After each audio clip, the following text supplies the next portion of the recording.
lot from that. They played off in an elimination final against H.E Parker out at Sylvan Recreation Reserve, and a game that they fought back in the last quarter and gave the eventual grand finalists a real scare that day. And one key player in that game was Cecilia Baldiser, who kicked quite a few, and I think she'll be on certainly on watch for Knox today to try and figure a way out to shut her out, or at least stop her influence on the game. The thing with Balwyn, though, they've got a lot of key inclusions as well coming back in the last couple of weeks, and some really key players that I think are certainly going to make it very difficult for the Falcons today. But they were a lot more competitive that last time. They were actually in front at the final change against the Tigers 2 weeks ago, and almost had a bit of a chance there to win it, Josh. And then enter Cecilia Baldiser. I think she kicked 3 of the last four goals. And did a fantastic job. As we're joined now by the coach of the Balwyn Football Club, Penny Colour-Reid.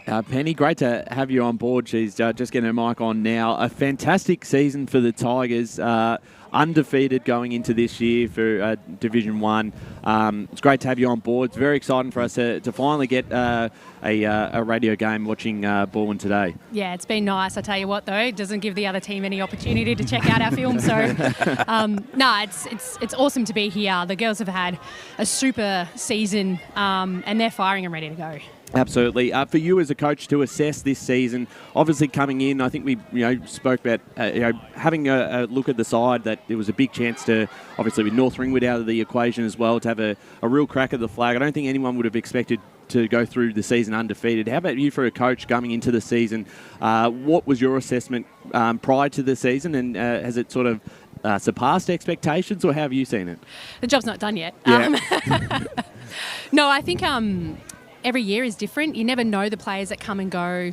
You don't know the opposition's players that come and go as well. So I think for us it was just building. Like we had our first inaugural season last year. Good to sort of get an idea of what the competition was like, but then also what are our strengths as a team, and how do I as a coach get the best out of the players. So having some really interesting conversations pre-season, and just sort of working on a few tactical stuff and seeing where players fit and what's going to be the best balance. I think this is probably the strongest team that we've had all year. In terms of players that we've got back in, players that are fit, players that are healthy, a full bench, and then, it's just exciting that we're just super pumped. Yes, absolutely. Oh, just on that as well, because just took some notes from the last time you played Knox a couple of weeks ago. Just a few of the inclusions that didn't play that week: Oates, McLean, Joy, Johnson, Browning, Kenner. Like they're not just ordinary names. They're very, very important players to the side. So it's a very different side compared to 2 weeks ago when you played the Falcons. Yeah, and a lot of it is more just about finding the best balance, who's available. So Oates Tio was over Europe getting engaged and having a great time. So I allowed that for her to head over there. But more so just the connection that our group has, and it literally, if one person's not available, the next player comes up. And I think that's been I'm a Collingwood supporter. I don't even know that about me, but that's like Flyers sort of. Terminology is like one player goes down, the next one stands up. And I think, selection is always really hard. Having really difficult conversations with my players who unfortunately weren't selected. They understood, and they're here, they're around the group, they're getting amongst it. And I think that's what the beauty of our club is. Penny, a pleasure to speak with you once again. You added a few players into the side this season. I'll look at Phoebe Joy, who played last year, and Rosie Dodds with the Whitehorse Pioneers in the Premier Division, and some others as well. Have they helped lift the standard, those players coming to the club this year? Yeah, absolutely. I think, any player that plays in a higher league has really good experience. Like, obviously, we've got some ex-VFL players as well that sort of bring that level a little bit higher. But I think mainly for them, it's like they were able to play in a different role. So last year, Rosie Dodds was playing in the back line. She's now a gun inside midfielder for us. Players like Phoebe Joy played in the ruck, and now she's like a defensive winger for us. So, for me, it was about what are their strengths and where can I utilise their strengths, and not pigeonhole them into a particular position because of where they played last year, but more like how do they fit our system and where are they going to best sort of help our team move forward. Absolutely. Your leadership group as well. We touched on it when we spoke with you for the podcast a couple of weeks back. How crucial are they in particular today with a grand final spot on the line? Yeah, Yeah, I mean, I think even though that there's titles in terms of our four main leaders, we have so many other leaders on the field. And the way that they galvanise the group, when the chips are down, they're the ones that stand up. But there's also so many other leaders that you just kind of pick out, like Stacey Mastras, Lily Pisasali, like they just stand up in big moments. And it's just so great to see that with our group, yes, we have four main leaders, but we have a full team of leadership. I know we've got to let you go pretty soon, but just on obviously the game today against the Falcons, I think from looking at the two lineups, you certainly have the height advantage over them. But what are some of the things that you've looked at from Knox after the 3 times this season that you think you really need to lock into to make sure they don't get in top in certain areas? Yeah, they like to rebound the footy from our half forward, so we're looking. And, I don't mind. If Mike Tyson wants to listen to this, go for it. I love it. We'll ask him the same question. Yeah, exactly. Good. So they like to rebound the footy from a half forward. So we're looking to get deeper entries. We're looking to sort of use our numbers because they've got numbers around the contest, which means we've got numbers elsewhere. So where can we utilise those numbers elsewhere? And then when you're in the fight, you fight and scrap and give everything you can.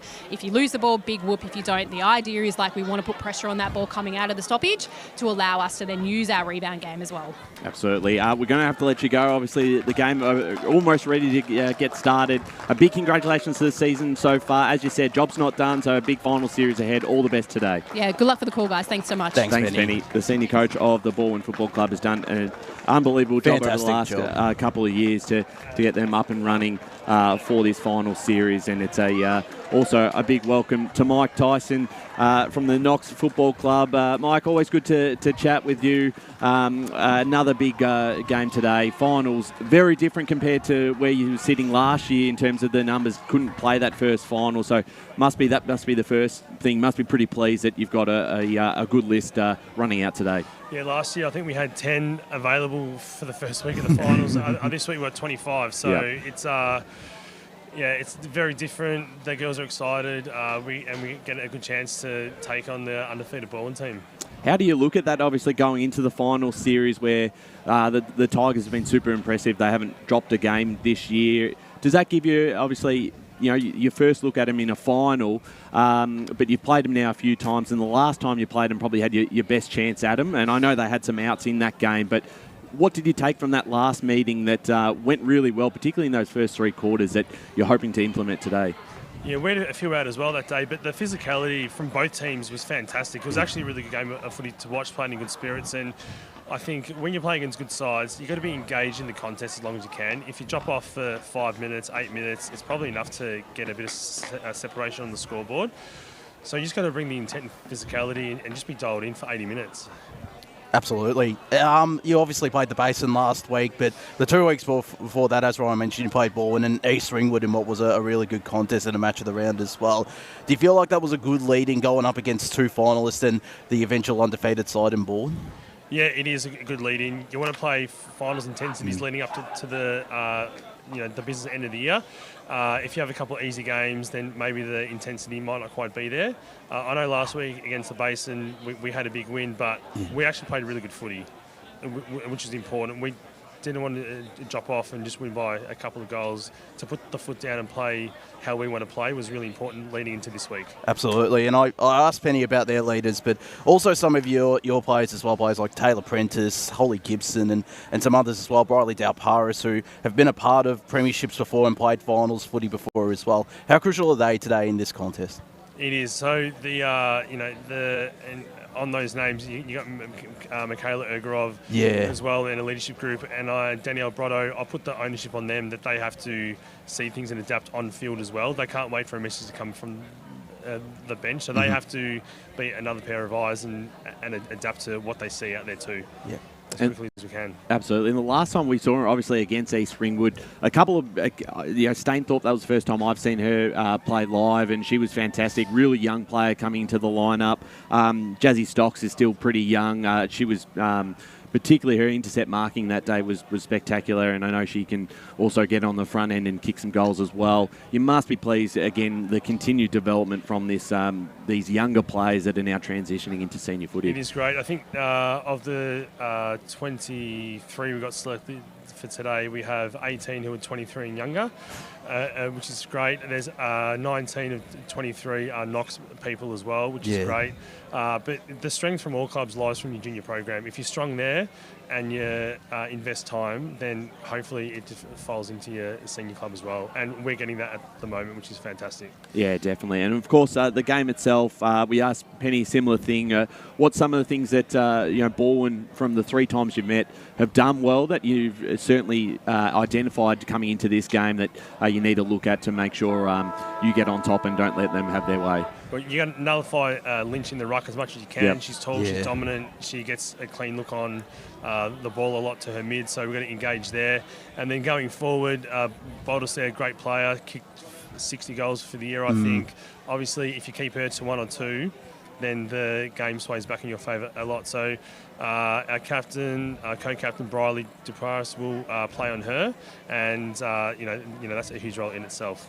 Yeah, absolutely. A big game ahead. I know the umpires are getting out there, so we must not be too far away from the first bounce. All the best. It's always a pleasure to speak to you and watch the Knox side play. So hopefully for your sake, another win and a spot on the grand final up for grabs, but really exciting for the group to be playing finals again. Yeah, it's great. Thanks for having us, and hopefully it's a cracking game. Absolutely. Thanks there to Mike Tyson, the senior coach of the Knox senior women's side, who again has done another great job with the group this season.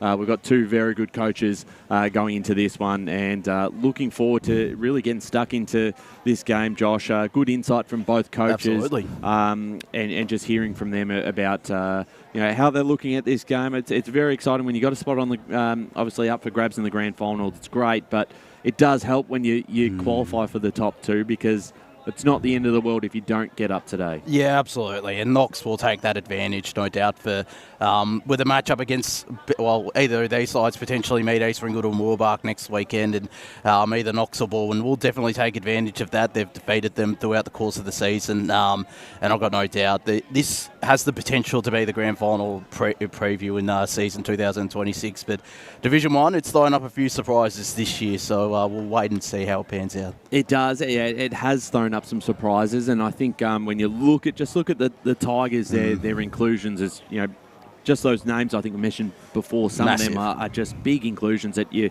welcome back to the side coming into the finals, and as Penny said, probably their best team on paper this year. It's a full list for Knox. It's great to have them coming into finals with a full list themselves and getting obviously the numbers there this year, where unfortunately last year was just injury crisis and just all at the wrong time of the year that obviously hurt going into a final series. So I can't wait to get stuck into this game. Of course, there's finals out at Mulgrave Reserve, Sylvan Recreation Reserve. I'm sure we'll keep you updated with all the scores around the grounds, Josh.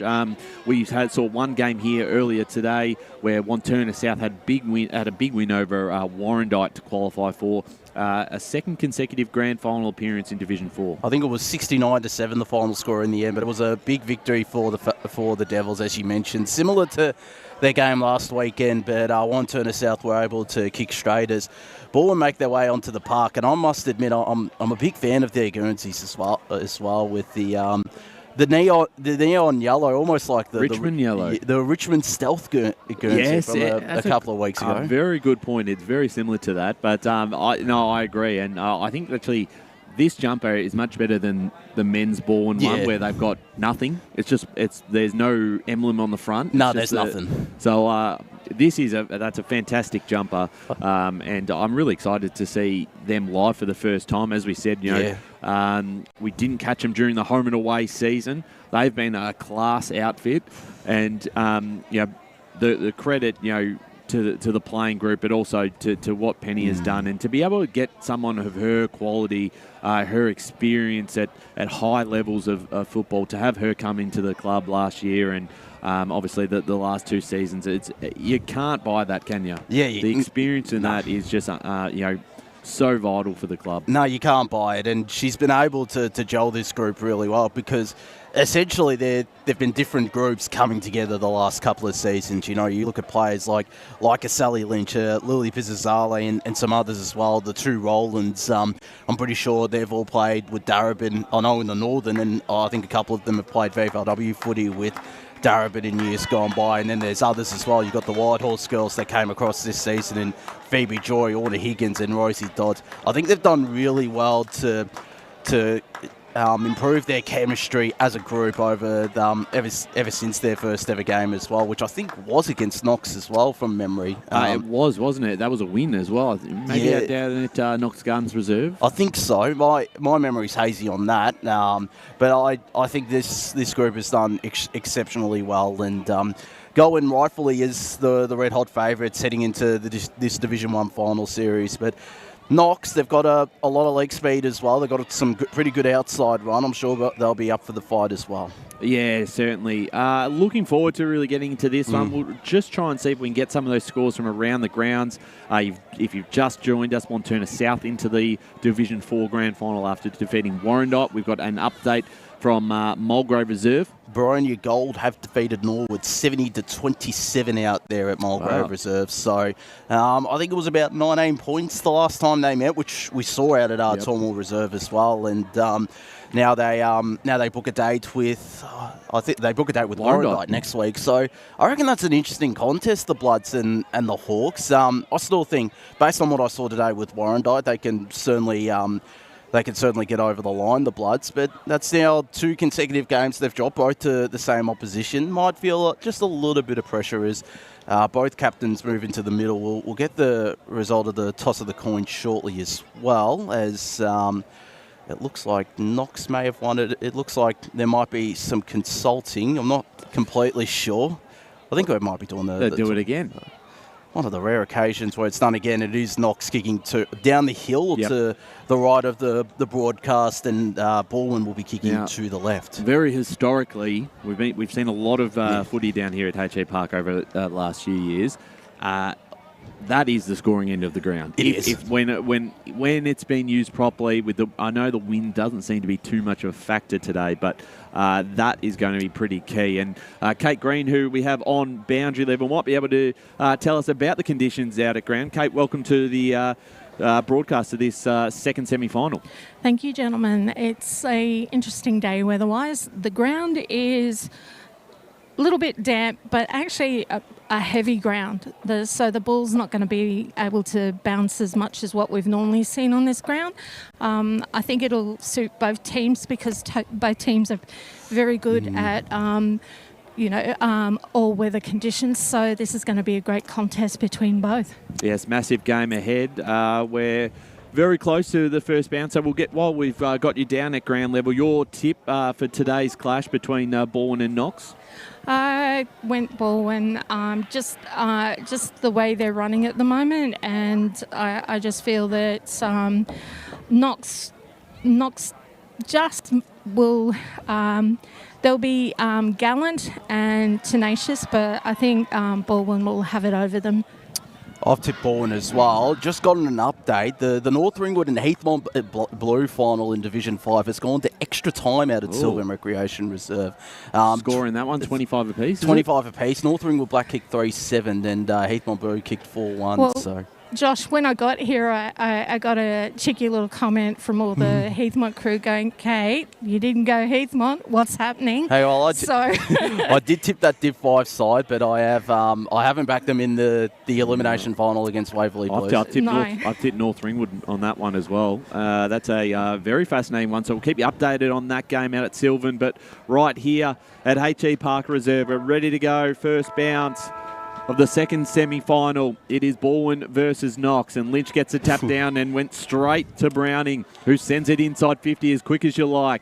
Out the back, they've got some numbers. They're trying to get that to Mastris, trying to keep this one in. Taps it across the line, and Gibson will take possession of the football in the back pocket here for the Falcons as they look to clear it out of their defensive half of the ground. It's going to come straight back. The intercept mark for Balwyn. Now towards the top of the square. Just overdid the kick just a little bit now. Chance for Gibson again, just handling into a bit of space. It's picked up here, that time by Dodds. Almost going there was Cockerill. Came off the hands of Gibson. Out of defence again for the Falcons, under a bit of pressure early. They've trapped this in. Joy, who's wrapped up in the tackle and didn't possess it properly, and that will mean Knox will take possession through Igorov. In the half-back line here for the Falcons. We'll look to put this towards centre wing. Big opportunity for the Falcons. Gasparoni involved in that one. And we'll get a ball up. Centre wing here on H.E Parker Reserve. A minute into this first quarter. Second semi-final for Division 1. Spot in the grand final up for grabs. And we'll have yet another ball up. It is Sally Lynch going up in ruck against Chelsea Pools. One of the inclusions for the Falcons today as Lynch won it down. Read best by Dallas Rowland, who tried to break a tackle, couldn't. Good pressure there from Holly Maston. And we're once again in the middle of H.E Parker Reserve. In front of a pretty decent crowd out here at the home of the H.E Football Netball Club. Is trying to get a kick away there. That was Zali Wagner. It deflects to Joy, who sends it to the far side wing where there's a foot race on, and it's picked up here by Sasha Kenner, who's immediately turned it over, and Jasmine Stocks will send it to the far side half-forward flank. Michaela Egorov, can she win the foot race? It'll be Emma Pollock who gets there first, her former teammate, and she goes inboard near the cricket wicket where it's run onto here. That was by Rosie Dodds, who got a handball away. And the handball, almost the don't argue there from Emily Browning, and gets the kick out to the far side where Laura Franklin goes down the line. Kick should be cut off here by Ella Ritchie. She's locked up, and we'll have another ball up. Or free kick, in fact. Chance now for the Falcons. They win the free kick, and they'll send it down the line. Lynch got hands to it, couldn't bring it down. And we'll get another stoppage on that far side. Been a hot start in these opening 2.5 minutes. Ball moving quickly. Lynch with the tap down. Picked up nicely. That time from Browning. Been important early stages of this game. Once again, we'll have another ball up. So on the outer side of H.E Parker today. Lynch with the tap down. Ball comes back out now to Prentice. Off the right boot, a high kick forward.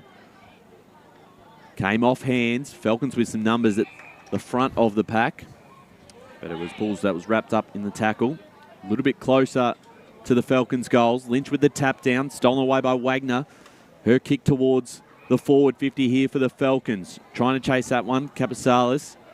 And trying to keep it in that time. Zara Strang. Free kick to the Falcons. It'll be Capasalis who'll send it forward. Can they get a mark inside 50? They'd love to get the first goal of the game. Coming as the underdogs to this clash.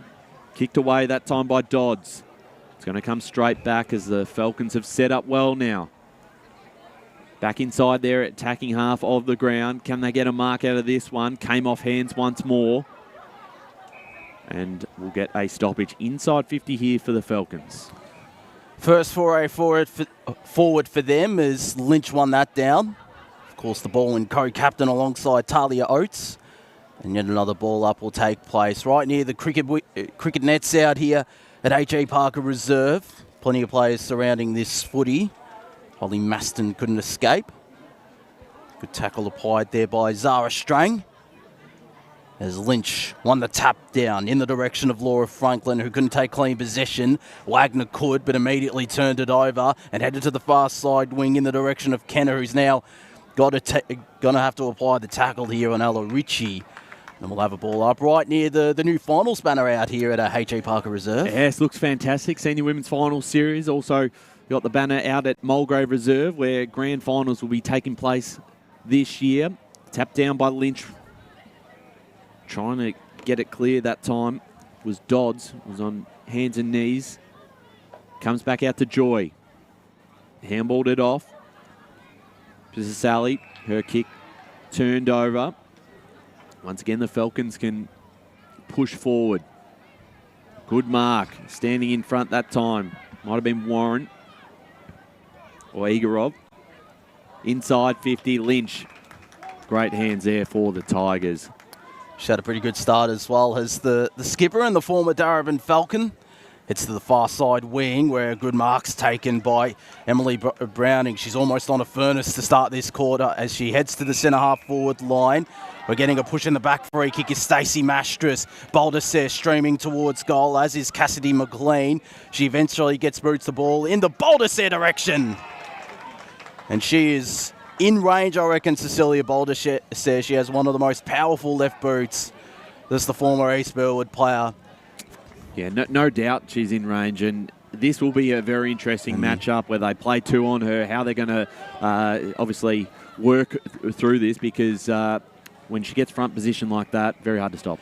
Little to no angle to speak of, kicking from around about 35 metres out for goal number 61 on season 2026, misses to the right. And Balwyn have the first score on the board in this first term, but it's a minor one. One behind plays Knox yet to score at the 6-minute mark. And I have to say, she'd be pretty happy with that delivery right in front of her. That was a very good kick inside 50. As clearing kick here from the Falcons came off the hands of Weldon. Gibson got her kick away, bouncing ball. Prentice applies the pressure with the tackle, that time on Oates, and holds it up right in front of us on the broadcast side of the ground. Just the one behind in this game so far in the first 6.5 minutes. Balwyn one behind, Knox yet to score. We'll get a ball up. I'm liking how Knox is, when they go in for a tackle, they're going in with two, just to keep Balwyn contained with the ball. And it's actually shutting Balwyn down a bit. Pressure's been good from the Falcons. Tapped down that time by Lynch. And Wagner wrapped up by Rock. So we'll get a ball up once again, same position. Lynch did a fantastic job there and got it to Johnson. Johnson inside 50. Bit of pressure here for the Falcons defence to clear it out. It's turned over now towards goal by Kenner. Has that bounced through? It hasn't. Baldisaire picked it up nicely, spun around on the left. First goal of the second semi-final.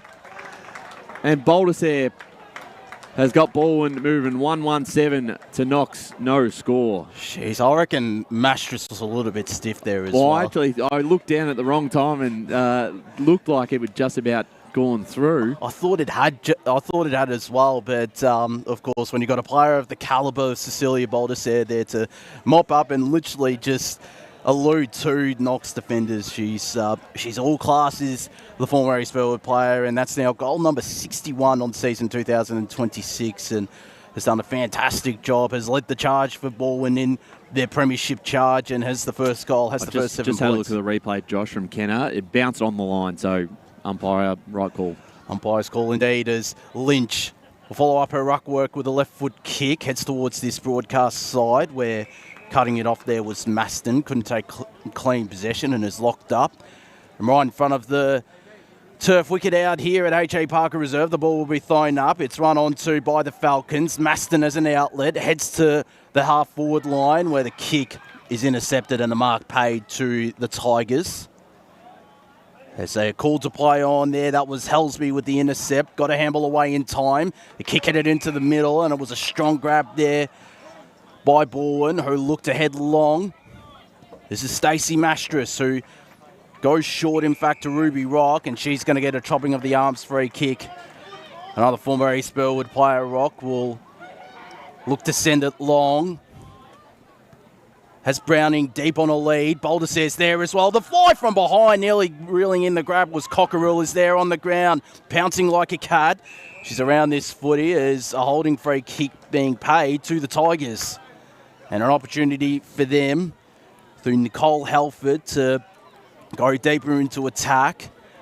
2 accompanying Cecilia Baldisaire and 2 accompanying Emily Browning as well. The Falcons looking to get as many numbers behind the footy as possible as Browning finds some separation, but the kick was overcooked and the intercept grab taken by Zali Wagner on the far side.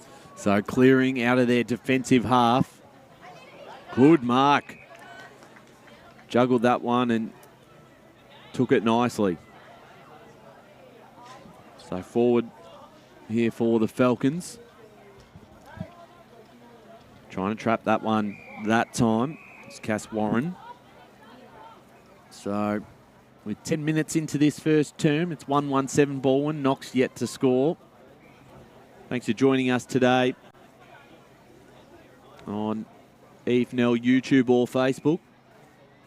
Tap down was once again won here by the Tigers. The kick was smothered. It was Johnson. Now we'll get another ball up on the far side of the ground. About 60 out from the Tigers' goals. Lynch straight down to Masris. who can't get through the tackle.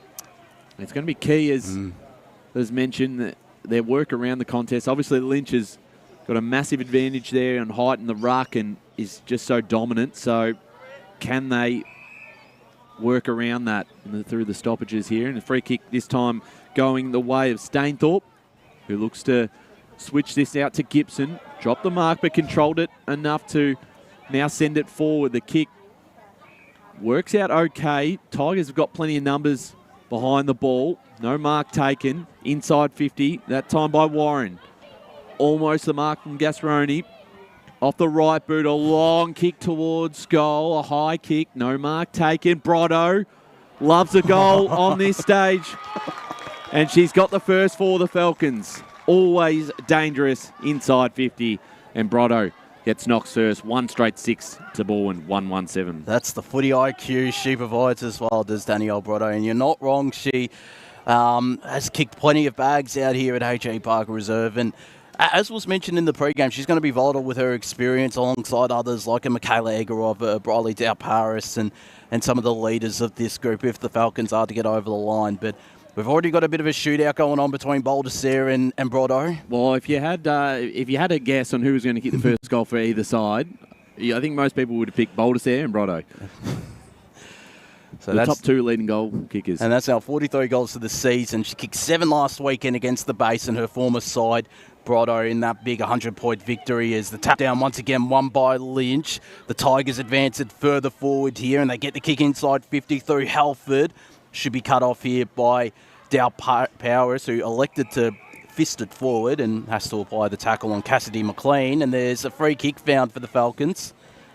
Right near the scoreboard, which reads Balwyn 1-1-7, leading Knox 1 straight 6. 12.5 minutes played here in the opening quarter of this Deakin Uni match of the round. It's Dow Powers, the co-captain, alongside Gibson, goes short with the kick. It was too short there for Stainthorpe, who immediately turns it over. The Tigers once again go inside forward 50. The bounce favours them, tapped down by Marlo Cockerill. There was Marcelin Johnson, who is immediately tackled upon. Umpire says, give this to me and I'll toss it up and settle this stalemate as Cockerill, with good bodywork, nearly won the tap down. The handball out found Browning. She somehow got a handball away to Roland. Kick should be cut off here. Not taking clean possession, though, is Weldon, as Johnson will win the foot race against Poppy Stainthorpe.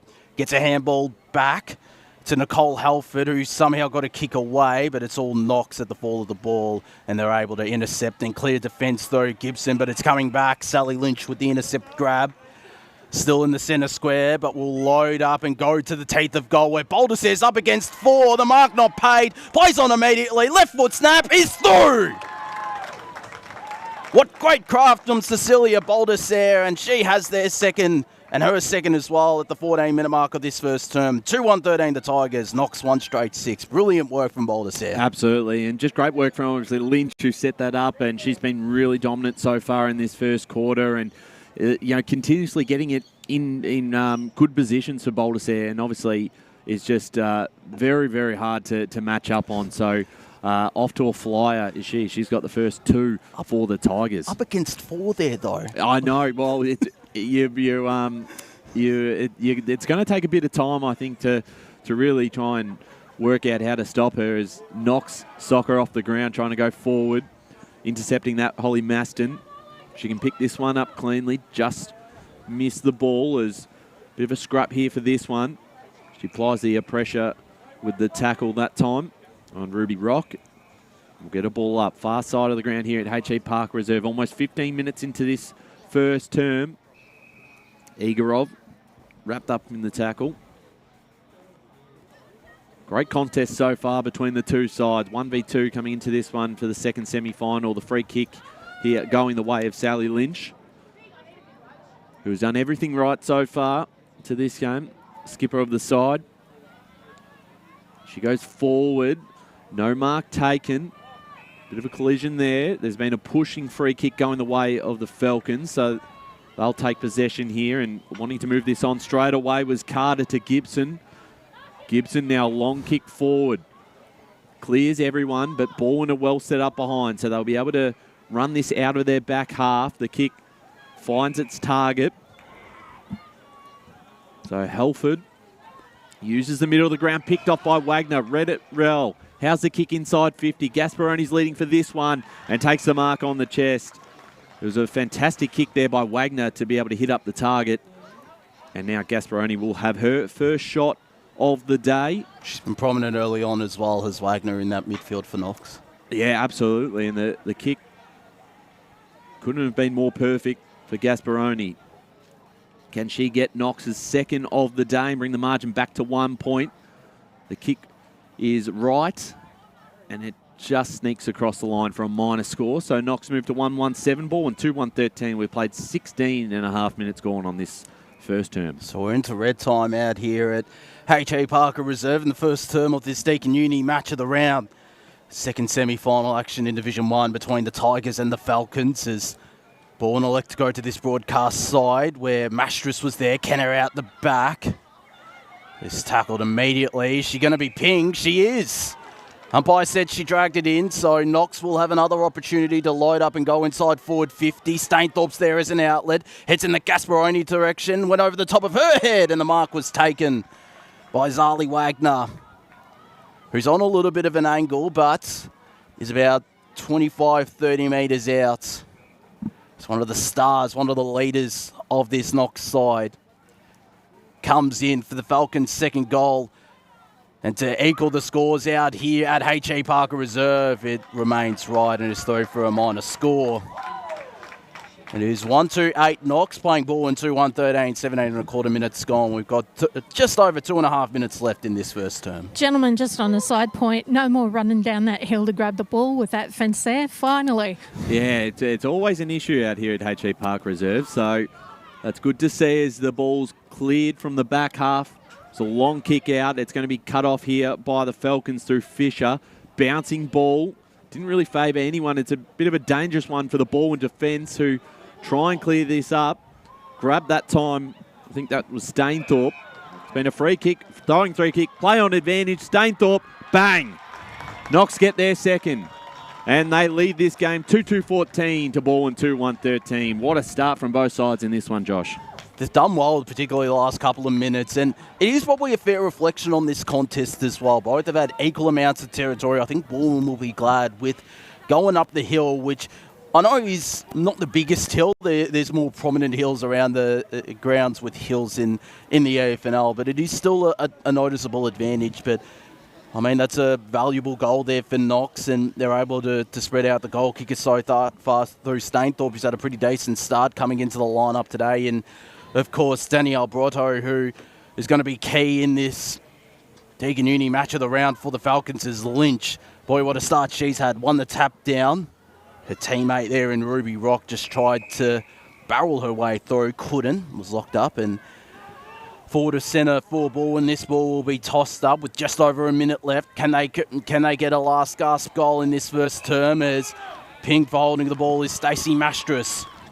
It's good to see Stainthorpe. She was, the last time we saw her against East Ringwood, she was a bit quiet. It's good to see the under-18s player coming into her own in this first finals. It is, as it's on this broadcast side. Gibson handled it to herself in the end. She got a kick away and will run onto that kick as well. Nearly took clean possession. Was held without it, was Gibson. Brilliant play. She's one of the quickest players in the AFNL, and she's going to get 25 as well. So this will put her within range, Holly Gibson, and this for a last gasp goal for the Falcons. No one manning the mark. There is now. Has had a fantastic first quarter as well, defensively so important. So she can add a goal to it as well. It's a big statement. The Knox box with players and coaching staff are absolutely beside themselves. As Gibson comes in, it'll fall short the kick. Will it be marked on the line? No, it won't. Ball won't have the number at the fall of the ball. And that will signal quarter time out here at H.E Parker Reserve. An entertaining first term between the Tigers and the Falcons. It's Balwyn 2-1-13, leading Knox 2-2-14. The goal kickers, Boulder with the 2 goals for the Tigers, whilst for the Falcons, Brotto and Stainthorpe getting on the scoreboard. We're going to go to a break here, and when we return, we'll hear from one of the coaches and bring you the second quarter of action out here in the Deakin Uni match of the round, the Tigers and the Falcons in the Division 1 second semi-final.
Welcome back to the Deakin University Match of the Round. We have Kate Green down at ground level with Penny Colour-Reid.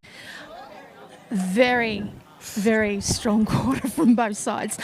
You mentioned in your huddle that the girls have just got to stick to their structure, that you felt it was a really great quarter because that kind of competition and that kind of pressure is what your team always thrives on. What are you looking forward for the girls moving forward for the rest of the game? Yeah, the main thing for us is really just about sticking to our structure, sticking to our plan, sticking to our system.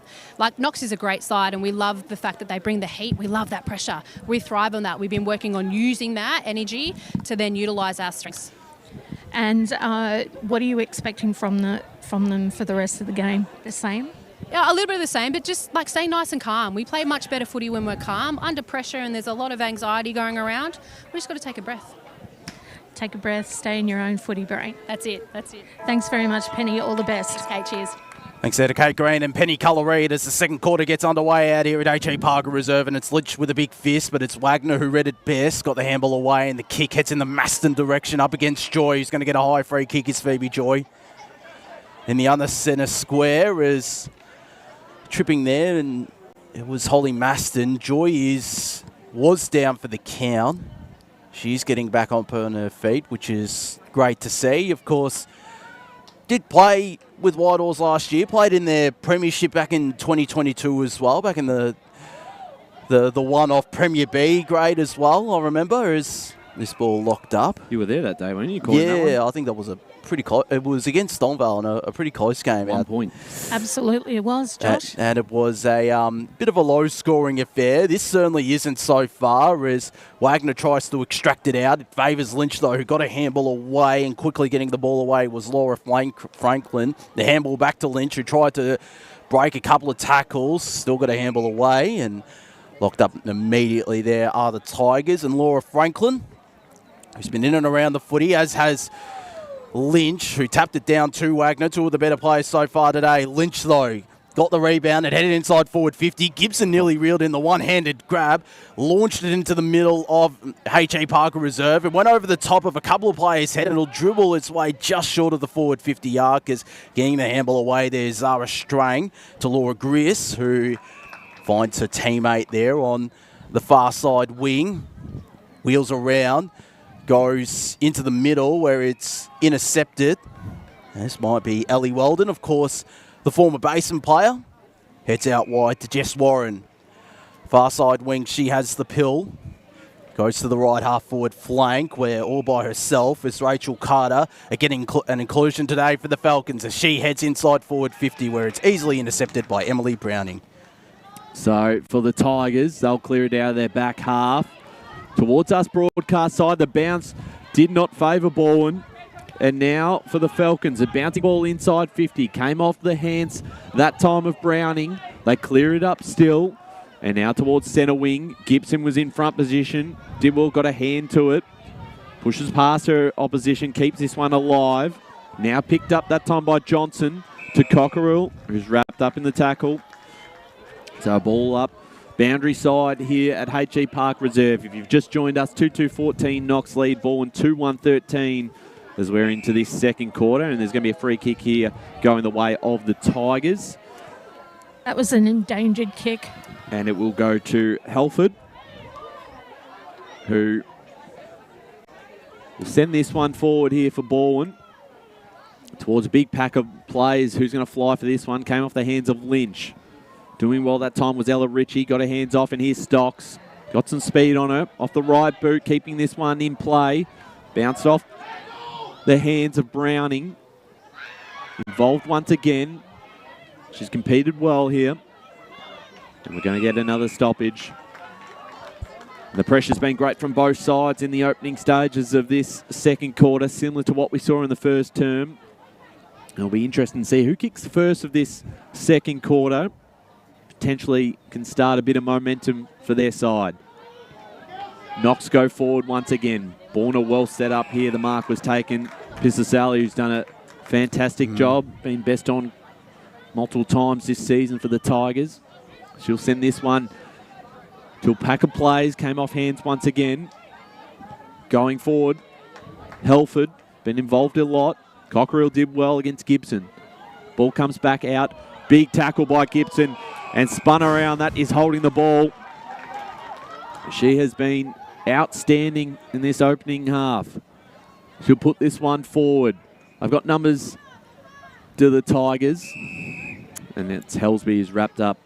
So we're now just outside the forward 50 here for the Falcons. Can they create an opportunity here? Kicking up the hill in this second term as the handball out. Found its way to Wagner, who goes inside forward 50. Nearly tapped forward smartly there by Marquette. She might run onto this footy here. Has to apply the tackle, but breaking it was Pizzazale. Heads down the line to the left half forward flank for Knox, where the intercept grab is taken by Jess Warren, and a bit of afters as well after Michaela O'Brien tried to push her out of the marking contest. Warren goes inside forward 50, where Gasparoni's the main target. The spoil came in, and on the ground was Helford. Her kick is going to be a lasso. And another opportunity here for the Falcons, right in front of us. The free kick will be taken by Poppy Stainthorpe. In only her fourth senior game, inside forward 50. The mark spilt there by Helford. Out the back is Griss, who got a handball away. And getting the kick is Johnson. The mark taken by Mastris as well. Again, right in front of us. Handballs it immediately to Oates, the co-captain. High up and under ball. Will it be 15? The contest was affected by Johnson. Red best by Browning, who's bumped over the boundary line right in front of the ball and interchange bench. And it'll be a boundary ball up as Lynch got good position. Won the tap down.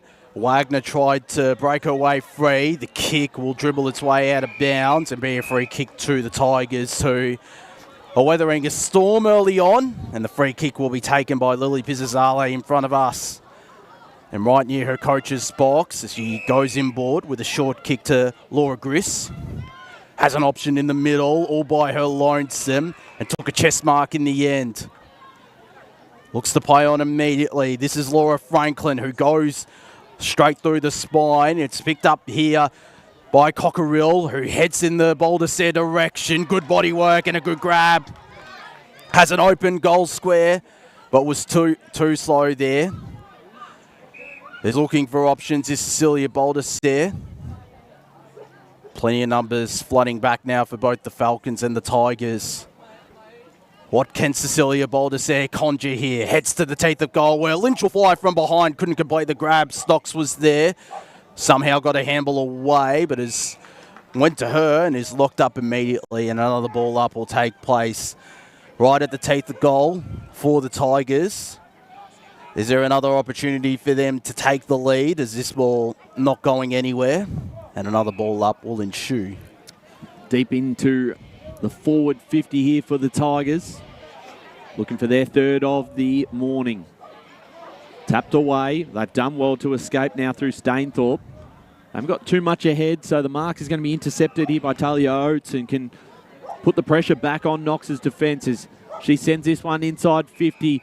Baldassare. Oh, in fact, I believe that was Browning in front position who's been given the free kick, and now a set shot on goal, and you know she'll be in range from here. So one of the players that was out of the side the last time the two sides met, as Browning will come in on a little bit of an angle at 45 metres out. It's a long kick. It's just going to fall short. Can there be a mark out of this one? Knox with the numbers to get out of trouble. Now Stocks. Her kick is intercepted. Rock, so still not out of trouble yet. The Falcons. Rock gets a handball off. Griss back in the same direction. Almost a mark there by Cockerill. Ball hits the deck. Eager off. Her kick was smothered. Got it to Gibson Just, who was run down by Cockerill. Still inside 50. I know you've got a result here from another ground we'll discuss in a moment, but sticking with the play here. Baldassare got the tap down. Can the Tigers get one out of this? Eluding the tackle, got the handball away. In fact, it was paid a throw, so that was against Mastris, and free kick here going the way of Fisher. You've got a score update? From North Ringwood Black and Heath Montblair, and it is the Jets through to a preliminary final. 4-2-26, knocking off North Ringwood 3-7-25. Wow, in extra time too, as the mark not taken here on the far side of the ground. Almost 9 minutes gone second term. 2-2-14 Knox, 2-1-13 Balwyn. That was the quarter time score, so at the moment, it's the Tigers that look likely to score out of this. They go inside 50 once again. Baldassare read it well, took the mark on the chest, and can go back for what would be goal number 3. And clearly a very tough matchup, and has kicked over 60 goals now for the season. And doesn't miss too many. She's a great set shot on goal. This one for goal number 3. She makes no mistake. She doesn't miss. And Balwyn are back in front, 3-1-19 to Knox 2-2-14. She's proving to be the difference so far for the Tigers. Just in that last 5 minutes of that game when Knox was trying to get it out of their back six, Balwyn had a very a strong defence line, making sure that they could keep it back in their forward 50. They've done that pretty well today, have the Tigers, whenever they've had an opportunity on goal. Lock it in their attacking half. So have Knox. They trail this game now, do the Falcons. It's going to be a free kick. It might be 6-6-6 against Knox. It's going to go to Sally Lynch, the skipper. Had Griss streaming through the middle. Handballs it to her now. Eluded Warren. Got boots a ball with a long kick inside forward 50. Cockerill was there, as was Jasmine Stocks. Nearly completed the grab. Cockerill applies the tackle. That's a fascinating duel between one of the more lively forwards for the Tigers and one of the better defenders for the Falcons, as the tap down was roved by Browning, who got a kick away. It'll dribble and remain in play. Gibson is the loose. A good shepherd applied there by Maston. Fake the kick and eventually gets it clear of defensive 50, where Lynch went up against one of the smaller players on the ground in Poppy Stainthorpe and took the grab. Goes inside 50 to the teeth of goal where Baldassare is. Out the back was Stocks, as was Gibson, who got a kick away, but it'll be intercepted here. Kenner will eventually get the footy, snap around and kick the goal. Sasha Kenner has her first, and Balwyn have a mini break. 4-1-25 they are. Knox 2-2-14 at the 11-minute mark of the second term. That's Kenner's 21st goal for this season. It's been absolutely key in season 2026 alongside Cecilia Baldassare. It's a pretty handy forward duo to have, Ryan. It's a very handy forward duo to have, and obviously that is the other thing about Balwyn. As much as we talk about Baldassare, they do have plenty of targets up there who can kick goals. and do it on a regular basis. So they've now got a little bit of a handy lead. They've got an 11-point lead. So big 10 minutes here coming up for Knox. They don't want to concede too many goals going into the half-time break as we're back in the middle again. Can they win this one out and put some pressure back on the Tigers? We'll get a ball up in the middle of the ground. Thanks for joining us today, EFNL YouTube and Facebook. Second semi-final for Division 1. Inside 50 here for the Tigers, or just outside the forward 50. They almost get through the Gibson tackle. Now this time was Roland. No mark taken by Cockerill. Stocks gets through 2 Tigers and clears it out. That was a great effort towards the middle of the ground, but it's picked off that time by Gris. The pressure is relentless at the moment as Gris sends it long, kick inside 50. Baldersair was the target. Has she been given the free kick? She has, and it's against the Falcons on this one, as Baldersair will be looking for goal number 4, and we're just less than 13 minutes into this second term. And obviously they are, the quick inside 50s are going to give her the best opportunities, and the Falcons are more likely to give away free kicks on those occasions. Baldersair read it well off the boot. She's kicked goal number 4, and at this stage, they cannot stop her. They cannot. 4 or 5 for the former Eastbourne player, now 64 goals in season 2026, and once again proving to be the difference in a ball winner Knox encounter, and in a game in general has had a fantastic season as the Tigers now lead by 17 points out here at H.E Parker Reserve. Out of the 2 previous games that we've seen Knox play, one against Mooroolbark and the more recent one against East Ringwood, this game that they're playing against Balwyn, it's like a whole new team. They've really come out firing. They have, as the tap down was won by Egorov. Got a handball away to the congestion. Locked up there was Dallas Rowland, of course the vice captain. And we'll have another ball up in the middle of H.E Parker Reserve, is trying to break 3 there. That was Rowland. It's Dodds who got a handball away to Ruby Rock, who composes herself, got boots a ball, heads long in the Lynch direction, nearly reeled in the grab, has moved up forward, has the captain, Stocks, picks it up off the ground and has an outlet option in Cass Warren, was nearly run down, but will still pick this ball up. Under immediate pressure though, the Tigers locking in their attacking half, although Knox do well to clear defensive 50 for maybe not too much longer though, as this ball pinballs around and locked up there. That might have been Kenner or Rowland. Either way it is Dallas Rowland. The ball up will take place just outside defensive 50 for the Falcons as the many hands deflect to Rowland, who's again tackled. This time near the cricket pitch out here at H.E Parker Reserve. Cockerill won it down with that big leap of hers. Is there to follow up, but can't take clean possession. Neither could Rosie Dodds. And another ball up will take place, a true centre half forward. As Cockerill, again the big leap, won the tap down. Stainthorpe tried to bustle her way through. Getting boots of ball was Halford, who heads in the Browning direction, will pick up this ground ball, get a handball away to Dodds, whose kick was rushed and smothered in the end.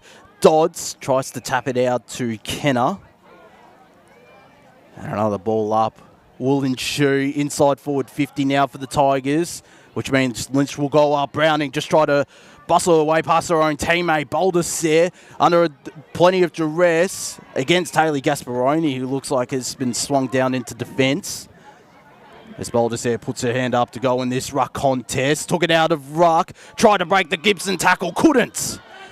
Brilliant first half from Holly Gibson and tackles down the leading goal kicker for the Tigers. Yeah, she's been outstanding. Her kick towards us on the broadcast side. Might be a free kick here going the way of Ruby Rock. She's been pretty good herself in this second term. And can put this one back in the same position. That Falcons' defence just can't seem to get much of a break here. Came off hands. Stocks involved against Stainthorpe there. Diving on this one. We'll get another ball up. Deep inside the Tigers forward 50. We played 16 minutes into this second quarter. It's 5-1-31 to 2-2-14. Back into play once again. Nothing called yet as we'll get another ball up. Still inside forward 50 here. Tapped down by Lynch. Stainthorpe tapped it forward. It was a smart one in the end. It was picked up nicely by Warren. Back in the middle of the ground. Balwyn have just set up so well behind the ball where Oates can take the mark uncontested and send it back in. Knox got plenty of numbers in their back half, but the mark is taken. McLean, a fantastic grab, and that's 25 metres. And from here, she'll be marched right forward towards the top of the square and can put through the Tigers 6 and their 4th of the quarter as they start to really take control here, Josh. They absolutely do, and we always see sides kicking down the hill. They get a little bit of a lift as well, and you've seen that with the Tigers in this second term, and has been pretty hasn't had the biggest impact so far, Cassidy McLean. This might just give her a little bit of confidence heading into the second half. Looking for goal number 1 for herself, and to extend the margin once again, she comes in, makes no mistake. The Tigers have got 6, 6-1, 37. Knox 2-2-14. We've played 7.5 minutes into this second term, and Josh, for the Falcons here, this centre clearance is massive. Got to win this one out and just relieve a bit of the pressure on the back 6 for the Falcons at the moment, who are just under the pump constantly. And they held up pretty well in that first quarter, but then Knox were able to get some territory late and just able to relieve the pressure valve. But you're right, they need to get it into their attacking half. They need to win this centre clearance. It comes down to players like Azali Wagner, maybe even a Holly Gibson off the back of the square, and their ruck as well, who won that tap down. Read best though by Dodds. Another forward opportunity here for the Tigers, who head in the direction of Kenner. Broke a couple of tackles, got boots of ball, but it was an ineffective kick and cut off by Maston, who heads to open space. Picking it up there was Rocks. Got a handball away, but didn't gain any meterage. Maston's there again. Went backwards because she was under a lot of pressure. Gasparoni, who has been swung into defence, swapping places with Ellie Weldon, just chucked it on the boot, and it's intercepted by Lynch. High up and under ball. Boulder says around this, as is Jasmine Stocks, who shrugged off one tackle, thumped it clear of defence, but it should be coming right back as Emma Pollock took the strong intercept grab. Of course, did play with Knox 2 years ago. It has come across the ball, and as she heads into the middle in the Joy direction, slaps it forward. Maston at the fall will eventually pick this up, receiving support there from her teammate in Gibson. Stainthorpe into the middle. Kick should be intercepted. It is by Ruby Rock, who started to become a bit more prominent the last couple of minutes. The former East Burwood and the former Old Yarra Cobra. Inside 50 with the kick in the Cockerill direction, who clunked the grab. Looks to play on immediately as she heads in the Baldersair direction, up against 3, nearly 1 out. On the ground there is Cassidy McLean, the most recent goal kicker. Got it out, but it's Stocks who's there and got the kick in the Michaela Egorov direction. Plays on immediately, heads towards this far side wing where it might have been an illegal push. Nothing doing, said the umpire on Marquette, who applies the tackle here, but it was ineffective. The handball out to Franklin, who heads to the right half forward flank, where plenty of numbers are around this footy, including Dallas Rowland, who nearly trapped it well. Instead, it's Pauls, who tapped it out, searching there for Stainthorpe. There's an injured play here for the Tigers, which might mean a stoppage in play as the halftime siren sounds out here at H.E Parker Reserve. And unfortunately, there is, as mentioned, an injured Balwyn player. We'll keep you posted on that. Fingers crossed it's nothing too serious, but it doesn't look great at all as we'll head We've into... We've got Kate Green down with Mike Tyson, I believe, at the moment. We'll head down. So we'll hold our call at the moment. So... unfortunate way to end the second term there with what looks to be a pretty serious injury at ground level. So we'll obviously keep you updated later on in the broadcast once we know a little bit more. But I believe we've got potentially an interview here with Mike Tyson just before we go into the third quarter. Kate? Yeah, just organised an interview with Mike at the end of half-time. Awesome. So you can see Mike starting to make his way towards you. And, of course, we'll keep you updated with the injury at the moment when we come back from the other side of the break. But, of course, here at the moment, half-time, Balwyn are leading 6-1-37 to 2-2-14 Knox. 4 straight goals to no score in that quarter. That just shows the power of the Tigers after they conceded most of the territory early in that quarter, you could argue, Ryan. Well, they did, and I think you saw in that second term that's a champion side really, dig in, use the advantage they've got going down that end of the ground, and obviously they certainly put it on the scoreboard with the pressure they put the Knox defence under. Very hard for that back line to continuously back it up inside 50 after inside 50 to try and repel, and they just didn't have, they had so many numbers back down in that defensive 50 that they just didn't have the options with the kick out. I believe Mike is actually not out on the ground at the moment, so we will go to a break here, and then on the other side, hopefully we'll hear from Mike Tyson before the second half.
The sirens just started going.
Welcome back to the Deakin University match of the round between Balwyn and Knox. And we've got straight away on the boundary line, we've got the Knox senior women's coach, Mike Tyson, with Kate Green. Mike, what a fantastic half. The girls have been really fighting really well. Your attack and defence have been amazing. Your movement down the wings, fantastic. Just slightly lacking on the scoreboard, but not that much. How are you feeling? I wouldn't say our defence was too good that quarter. It was pretty poor, actually. So if we tighten up a few areas there, I think also our exit kicks are going very central, which plays into their hands. You've got to take away what the opposition want. And they want us to go central. We're to go wide and utilise the space out here. So getting back into your game plan and your footy head then. Yeah, don't be reactive, be proactive. Like a bit of run and carry, speed on the ball, long deep entries, and it'll sort itself out.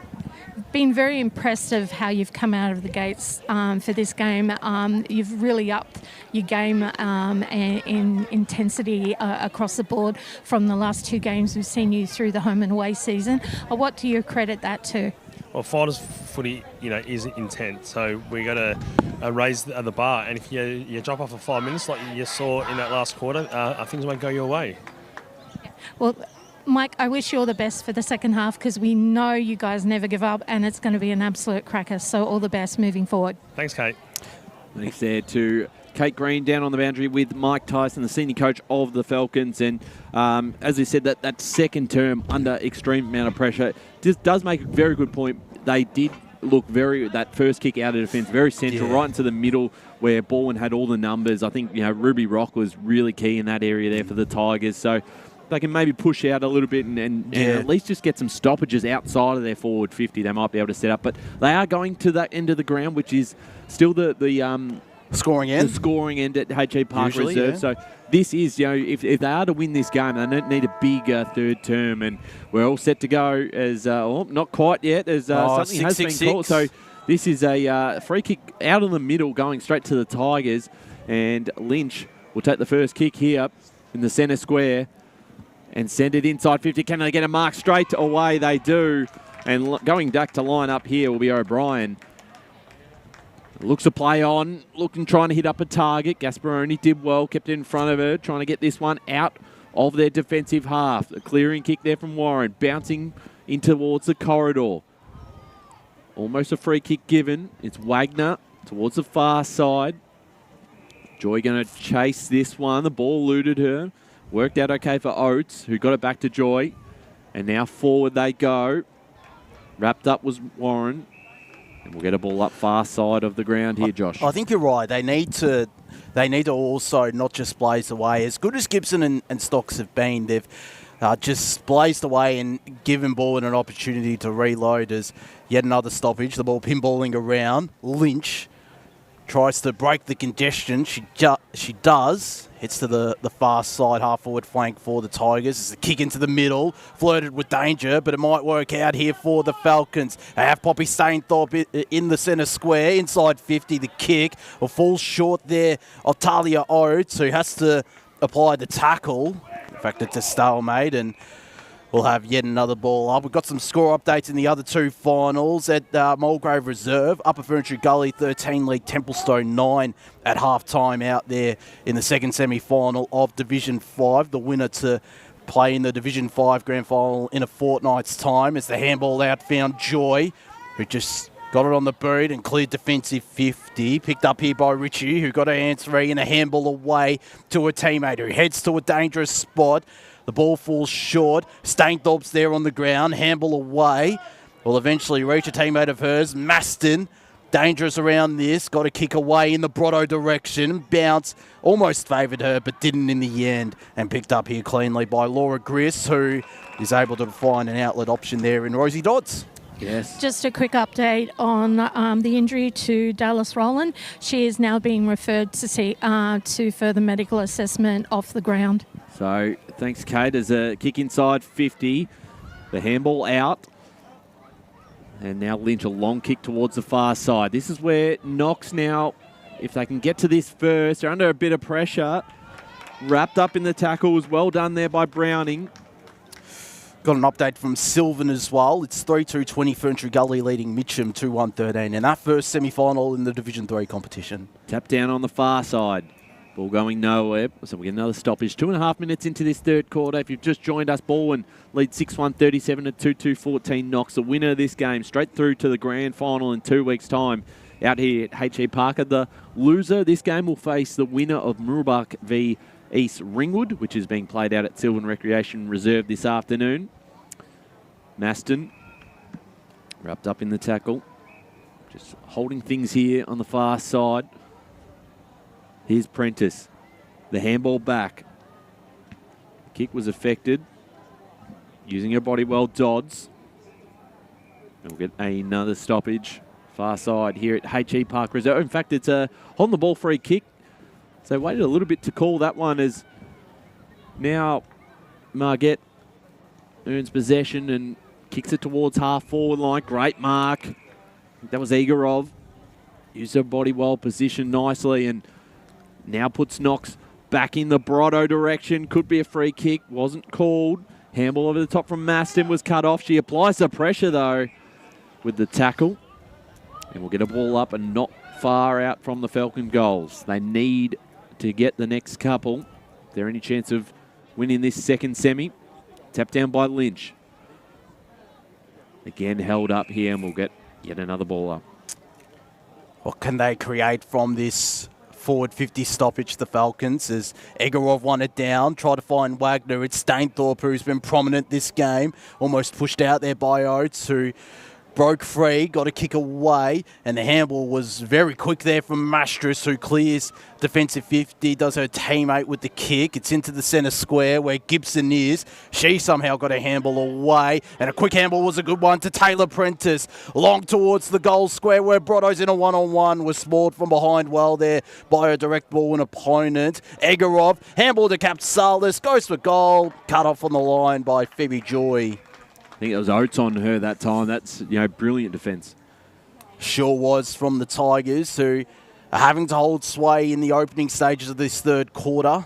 They still lead by 23 points, a very handy 23-point buffer, after they kicked 4 goals to no score in that second term, kicking towards the far end of H.E Parker Reserve as Egorov won it down. Browning broke free, got a kick away, but it was too wide there for Johnson, who looked to run onto it. Up against Gibson, who broke free, didn't. Still got a handball away to Pauls, who just chucked it on the boot. To a pack where there's plenty of numbers for both sides. Knox might have the outnumbers here. They do. Maston inside forward 50 in the Capsalis direction. Bounce doesn't favour her. She'll be happy to see it over the boundary line in the right forward pocket. As the umpires consult, it'll just be a ball up though. So an opportunity for the Falcons to kick the first of this third term. And maybe, just maybe, start a little bit of a comeback. It is a tough ask against a champion Balwyn outfit, as Browning might get herself a free kick. She does. Still inside her defensive 50. Has plenty of options down the line, which she does so now in the O'Brien direction. Spilling the mark there. That might have been Rachel Carter. Stocks couldn't take clean possession. Cockerell could, but turned it over immediately to Prentice, who in turn turned it over to Pizzazale. Handball back. The kick should have been intercepted by Gibson. Spilt the grab. Cockerell's there to mop up. Broke a tackle. Got the kick away. Gasparoni and Baldessari in a foot race. Gasparoni won out quite easily in the end and heads into the middle of H.E Parker Reserve, where all by herself is Cass Warren. High up and under kick. Should be marked. It isn't though by Marquette, who has time to mop up. That time is starting to lessen though. She's still got a handball away. Knocks under a fair bit of pressure after they missed an opportunity to move forward, as Warren's kick was intercepted by Lynch. Lynch in turn turned it over to Holly Gibson. So Gibson now off the half-back line. Finds a target. It was Maston. Doing well to compete with her was Johnson. And holds it up here on the wing. So they've done well, the Tigers, to stop a potential attack from the Falcons. Lynch with the tap down. Wrapped up that time was Mastris and caught for holding the ball. So Stainthorpe will send this one to the outer wing here for the Falcons. The mark is taken by Maston. Looking ahead for her options. She'll keep this close to the boundary line. Good kick, finds a target in Stainthorpe, played on. The handball cut off, now Dodds for the Tigers. It's a high kick, just paid the 15, and the mark is taken by O'Brien. O'Brien for the Tigers. Towards centre wing, big fly there from Cockerill. Couldn't bring it down. Gibson now, almost run down, got a kick away in time, and the intercept mark taken here for Balwyn on the half-back line as they look to repel again. They've done well in this opening 8 minutes not to concede a goal, despite being under a fair bit of pressure. You feel like there is a goal coming. There's Maston caught high across the boundary line. No decision paid there. I think it might actually be a free kick. It is. Oh, it is, yes. Some umpire did notice it. I think blew the whistle a little bit late there. So Holly Maston, who's worked her way into the game today. Her kick doesn't come back into play, so Balwyn will get this ball out here at the half-back line. And Josh, they still hold a pretty handy 23-point lead. They do. Kicking to the left or up the hill out here at H.E Parker Reserve. Holding sway are the Tigers as Gibson went over the top of her, had the kick. Trying to break through there, but going to be pinged. Is Rachel Carter. The free kick paid to Michaela O'Brien, whose eyes start inside forward 50, which is the direction she heads. Knox have plenty of numbers around this. Stocks ran to the contest. Bounce doesn't favour her.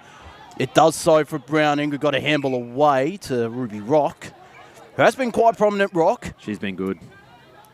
As has Emily Browning, alongside the likes of Sally Lynch, who won that tap down with ease after coming in late. Stalemate between Wagner and Campbell Rowland. And another ball up. Another tap down for Lynch. Trapped well by Wagner, who couldn't get a clean connection with the footy. Helford locked up. Still in front of us. So Balwyn giving their defenders a bit of a reprieve as Lynch won it down to Ruby Rock. And we'll have a ball up halfway through this third quarter. Of course, in fact, there is time on in the second half of each quarter in the final series, I believe. Yes, that's correct. So, but we're still essentially halfway through this third term, and it is a no change to the third-quarter time score. Although that could change here. The kick was high up and under from Lynch and easily cut off by Stocks, who again has been prominent. Sends it high outside defensive 50. Prentice was there, kept it in play. Around this was Elise Fisher. Ball not going anywhere after Ritchie was tackled there by Stacey Mastris. And in attacking 50 for the Tigers, they'll have this ball tossed up. So Lynch wins the tap down once again. Ball hits the deck. The handball back, looking for Joy. Couldn't quite take the mark. Kept it in front of her, got off to a teammate who sends it forward. It's Sally that was, but intercepted by Gibson. And now we'll switch it towards the far side of the ground here. In front of Stainthorpe. The bounce worked out okay for her. Back into her hands. Is being chased here by Joy. Got it forward to Warren. Now Igorov gets past the intended tackler to Stainthorpe. Back in towards the middle of the ground. It's all Tiger numbers here. It's a 3-on-1. And they're going to use this now through Helford. Her kick was smothered. Picked up by Fisher. And well intercepted, well read there. And Balwyn off the half-back line once again. Do a pretty handy job here as they look, finds Oates. And if they get one against the run of play here in this third term, they'll be very, very happy going into three-quarter time. It was intercepted this time, though, by Gibson. Look to make the decision to go the far side. In front of Warren. Got Joy to compete with. Socket off the ground. Kept it in front of Stainthorpe. Picked up that nicely there. Sally, who's towards their half forward. Cockerill at the back. Wagner for the Falcons. Now the stoppage. 12 minutes and a half gone in this third term. Still 23 points of margin. A change to the third-quarter time score as there's a blocking free kick paid to the Falcons from that ruck contest. It's Taylor Armstrong-Smith. Of course, young into her senior career, as a fair few of these Knox players. Heads towards the far side where fair few numbers. Egorov was around this, but getting the handball out was Pizzazale to Joy. Joy's kick will eventually find Ruby Rock, who can't escape the Elise Fisher tackle, and another ball up will take place, once again on the far side, right near the finals ribbon, as the sun starts to poke its head out here at H.E Parker Reserve. The kick from the clearance was intercepted by Holly Gibson. Boy, what a game she's had. An absolute star of the Division 1 competition, and of course a premiership player with the Falcons when they won the 2022 Division 2 flag. As the kick will eventually go out of bounds. Tapped out there by Ellie Weldon, who has swapped with Hayley Gasparoni. Weldon now into attack and Gasparoni into defence after both started at opposite ends of the ground. But this ball will be tossed up between wing and half forward for the Falcons as Lynch won it down to Wagner, who broke free and got the kick inside forward 50. Capsalis around this footy. Trapped it. That was trapped herself. And a ball up will take place once again inside forward 50 for the Falcons. Can they get a goal here? They can't. And we'll have a ball up. Thank you for tuning in to the Deakin Uni Match of the Round, live on AFNL Facebook and YouTube. And let us know where you're tuning in from as well. A shout out to my mum, who's watching from one of the league sponsors, actually, the Knox Private Hospital today. So shout out to her. I'm sure I hope she's enjoying the coverage. Hello, Josh's mum. As much as anyone is, as I'm sure your mum will be watching as well, as the handball goes inside, got to Prentice, inside forward 50 to the right forward pocket where Brotto was held. So here's an opportunity for the Falcons. And it's through their star goal kicker, Danielle Brotto, who has been quiet. Still kicked a goal today, his Brotto. Of course, was the first goal kicker for the Falcons.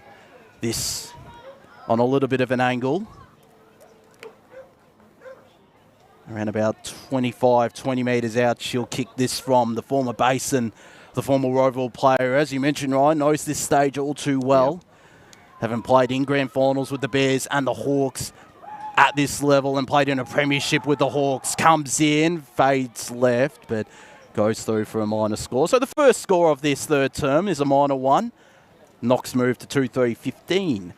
Balwyn still 6-1-37. 15 and a half minutes played here in the third quarter. Cockery will take the kick in here for the Tigers. And as you said, I mean, it's probably been a good quarter for Knox without, unfortunately, getting the score on the board for their sake, because it's going to make it pretty tough. Wagner was in front position, couldn't bring it down.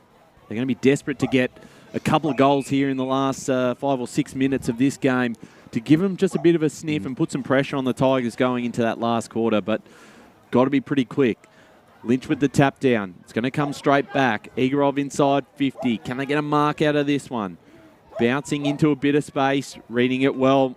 Cockerill picked up nicely. Went with the don't argue and handballed it backwards. Now getting involved, Capasalis. And we'll get a ball up. Once again inside. Balwyn's defensive 50 here, and they've held up well. Not conceding a goal. They put themselves into the box seat to make the grand final this year. Still a bit of work to do. So we'll get another ball up. Back inside 50 for the Falcons. They'd almost need a goal immediately, Knox, if they are to start the comeback. Yes, they do. Yeah, time is not on their side at the moment. You're considering this has certainly been the end where most goals have been kicked. No decision paid out of that one. The umpire will ball it up once more. Lynch with the tap down. Cockerill read it well. Just went without it. Igorov wrapped up that time in the tackle there by Dodds. And same result, another stoppage. 17 minutes gone third term. 22 points on separating the two sides. Only one behind in this second term. Knox with most of the territory, but the Tigers are holding up well. For now, will the dam wall eventually break? They're still able to flood numbers into their defensive 50, though, are the Tigers as Lynch gets it out of there. Bounce favours Laura Greers, who has open space, heads in the Boulder Sair direction, will take the chest mark. Will take her time because she has no options inside forward 50. She does now through Emily Browning, a lace-out kick. And I reckon Browning has nearly done her ankle in the process as well, but she'll go back, take this shot, and against the run of play, make this a 28-point ball game and an even tougher ask for the Falcons. Brilliant transition, Josh, and that's Balwyn at their best. And it all came through Cecilia Baldassare, through Sally Lynch as well, and Laura Griss as Browning looking for her first goal and to become the fourth goal kicker for the Tigers today. Comes in with a slow, deliberate approach, misses to the left. So one behind each in this third quarter. Still 23 points the margin at the 18.5-minute mark of the third term. 6-2, 38 ball and playing Knox, 2-3-15. So a let off there for the Falcons. 18.5 minutes gone, third term. 6-2 to 2-3, as you just said. On that far side. Trapping it nicely was Fisher. Wrapped up that time by Helford, who's been good herself today. Played at Box Hill last year in the VAPA. Had a good season with the Hawks that year, with Box Hill North, I should say, actually, and putting together a solid... Box Hill North, yes. Yes. Correct. Lynch again, who's, if you were talking about Premier Data ranking points, Josh, we know how the rucks go with those. I'd say she'd be on a lot. She's dominated, obviously, the ruck battle today. She's going to get a free kick here. She's dominated all season as the skipper, and I'd say she'd back herself in just about. It's a long way out, tough angle, but if someone would kick it, you'd back her in. She'll look to put it towards the top of the square. No mark taken. Trying to get this one out of the defence. Holding the ball, free kick. And that will be O'Brien, who will have a set shot in front of goal, directly in front, about 20 metres out. And great pressure. Unable to correctly dispose of it. And now O'Brien looking to get her first on the board and put the Tigers one step closer to grand final day.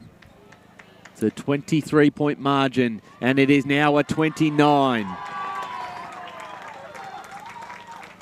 O'Brien gets her first, and the Tigers now move to 7-2-44 to the Falcons, 2-3-15, and we are in red time here in the third term. And that really hurts Knox after having most of the territory kicking down the hill in this third quarter. They have shown a bit of fight, though, have the Falcons, but they're being outclassed by the classiest team of them all in the Division 1 competition, and that is the Tigers, who are undefeated for a reason. Knox still does have the opportunity in this golden time to get it down to their end and get it through. They've had plenty of infiltration. I really feel that they can finish it off if they can get it down there. As Lynch won it down, Johnson will run onto it after getting a kick out of the clearance. Inside 50, the Tigers go. Griss broke one tackle, and that was Holly Gibson she broke, although Gibson did well as the kick went deeper. But the siren sounds to signal three-quarter time, and 1-0 in that third quarter for the Tigers sees them lead 7-2-44, Knox 2-3-15. The major goal kicker so far, there's only one multiple goal scorer, and that's Cecilia Baldasare with 4. Kenna, McLean and O'Brien, the other goal kickers for the Tigers, whilst Poppy Stainthorpe and Danielle Brotto still remain the only goal kickers for the Falcons, who kicked all their goals in that first term and have a big ask if they are to get over the line out here at H.E Parker Reserve and book their ticket to the grand final.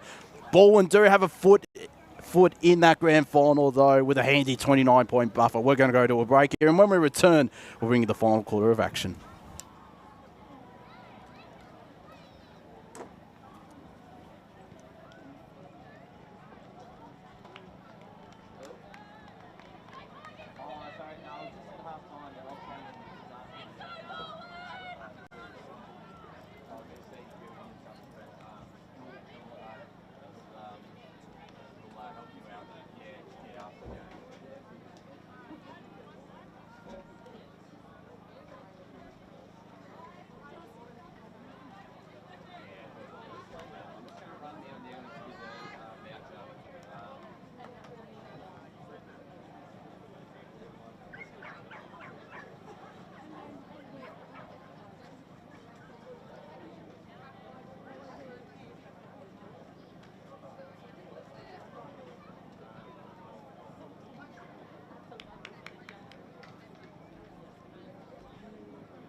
chose this. No.